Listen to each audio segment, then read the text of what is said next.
So this is a game. So this game right here, it was a very interesting game because of the way it ended. So he started out with this opening, and I mean, it's not an opening I personally would play, but hey, to each their own. So the game just goes on normally, right?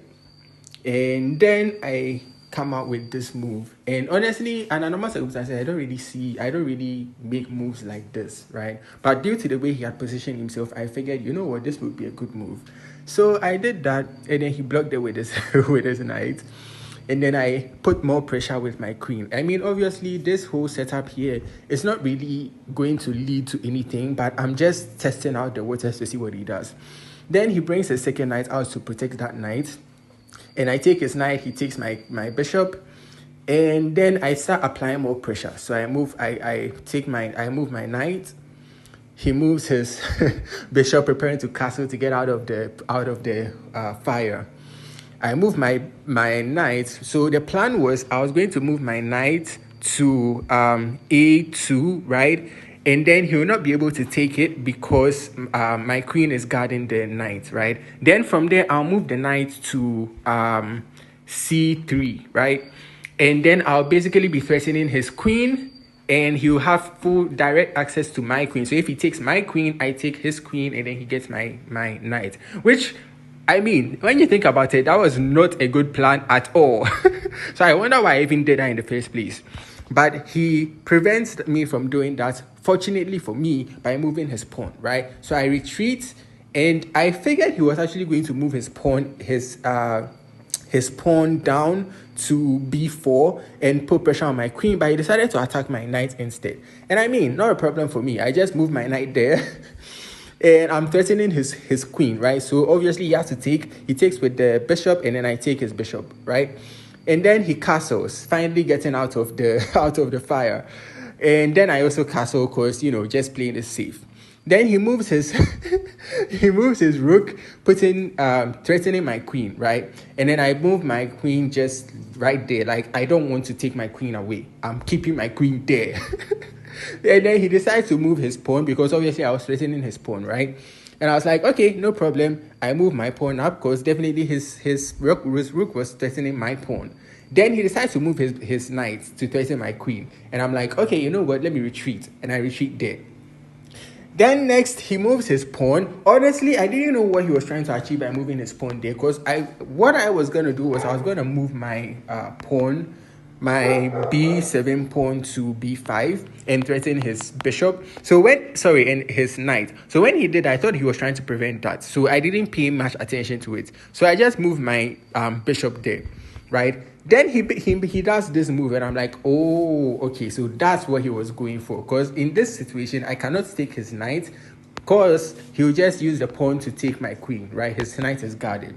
So I move my rook to get out of the line of fire of the knight, and then he does this, threatening my queen. And I'm like, you know what? Let me just go back to where I was previously. And I went back to where I was previously.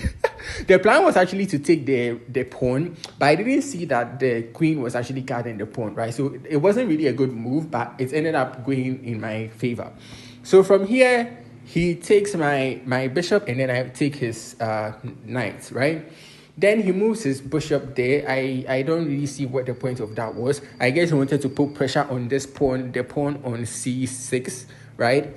So then I'm like, you know what? I can threaten his rook. So I move my knight, and I'm threatening his rook, right? And then he moves his rook back to threaten my queen. Then now finally I can actually take the pawn I've always wanted to take. Pam! And he cannot move his rook, because I'll just take his queen, right? It will be a queen trade, and I'm already up by one pawn. I mean, it's not much, but I'm up by one pawn. So yeah, I would gladly do the queen trade. He doesn't do that. He does this.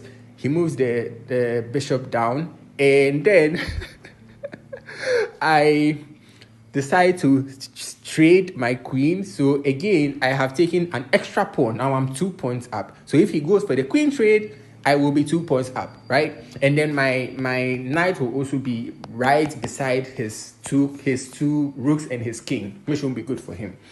But he doesn't do it. He just protects his queen and threatens my queen. And I'm like, okay, you know what? Another free pawn. But straight up.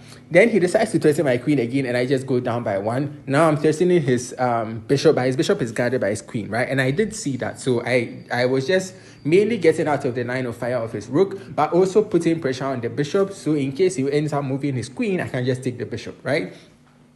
Then he moves his second rook, right, threatening my knight. Honestly, that move doesn't really do anything for my knight because my knight is guarded.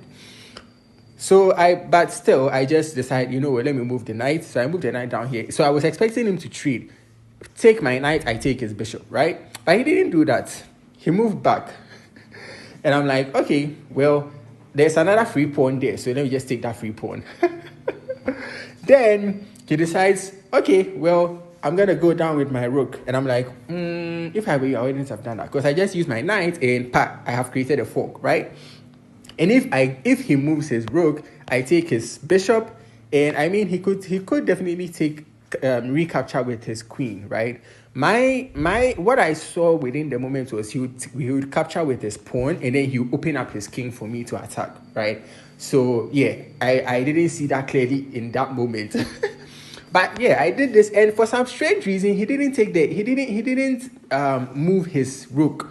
He did this, and I'm like, why on earth would you do that? So I just take his rook and he uses his queen to take my knight, right? And I'm like, okay, I can actually get checkmate right here. And you can look at my time, right? My time is so low, I am almost out of time. And I'm like, I can just easily get a checkmate here.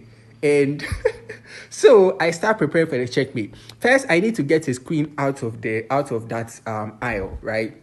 Because his queen and his bishop are there. So it is not good for me. I will not be able to get a checkmate if that situation is still the case. So I move my rook there to get him out of that line. And he takes the bait. He just goes for my pawn. And I'm like, oh, it is so over. And you can look at my time. 2 seconds left. Oh my God. So, first move, right? And so there are so many moves he can play in this circumstance to basically throw me off and make me lose the game by running out of time. So he delays so much, 57 seconds, right? He delays so much, all the way to 7 seconds later, then he moves his queen, but I was expecting it. So I move my queen, right? It still took me a whole 1 second to move the queen. Oh my God, but I was still expecting it. So I just did that. And obviously the next 2 moves are bishop and rook. So bishop, rook, and it's checkmate. Oh, I was so excited to win this game. It was so fun. This end game especially, right here. The moment he moved the queen here, I knew it was over, right? So I just did this, and now I'm threatening checkmate, and he didn't see it. He did not see it. So he just took the pawn, and I'm like, it's over now. But look at my time. I had so little time left, and I was still able to go for the checkmate. Oh my God.